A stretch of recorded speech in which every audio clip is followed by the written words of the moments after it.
நடிகர் ராகவா லாரன்ஸ் திருச்சி தொகுதியில் நிற்கலாமா வேண்டாமா அப்படிங்கிற இதில் மிகப்பெரிய குழப்பத்தில் இருக்கிறார்.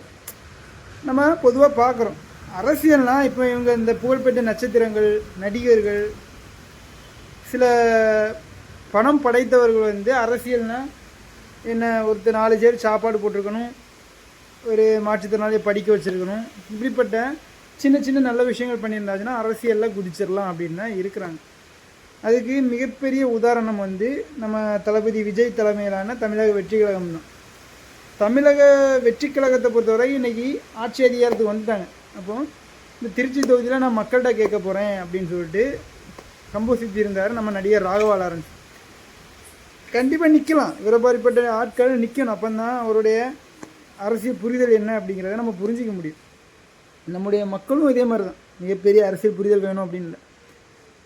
என்கிட்ட கேட்டாச்சுன்னா நடிகர் ராகவா லாரன்ஸ் கண்டிப்பாக தேர்தலில் நிற்கலாம். ஆனால் இன்றைக்கி ஒரு வீடியோ போட்டிருக்கிறாரு, அது தர்மமாகுமா? விஜயுடைய ரசிகர் மட்டத்தில் முதல் போஸ்டர் ஓட்டினா ஒருத்தன் நிற்கிறது தர்மமா, நான் நிற்கிறது தர்மமா?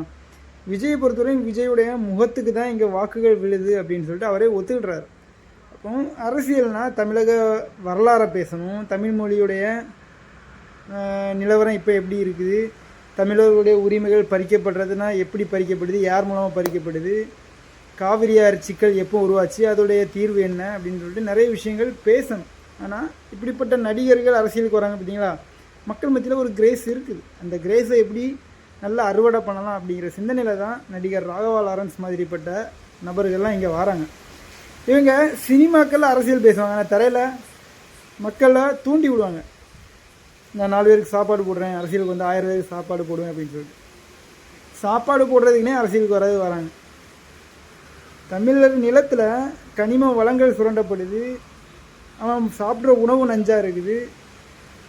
இங்கே கல்வியும் மருத்துவமும் வியாபாரமாக இருக்குது, இளைஞர்களுக்கு வேலை இல்லை, எவ்வளோ விஷயங்கள் பேசலாம். ஆனால் நம்ம நினச்சது 100 விழுக்காடு உண்மை தான்.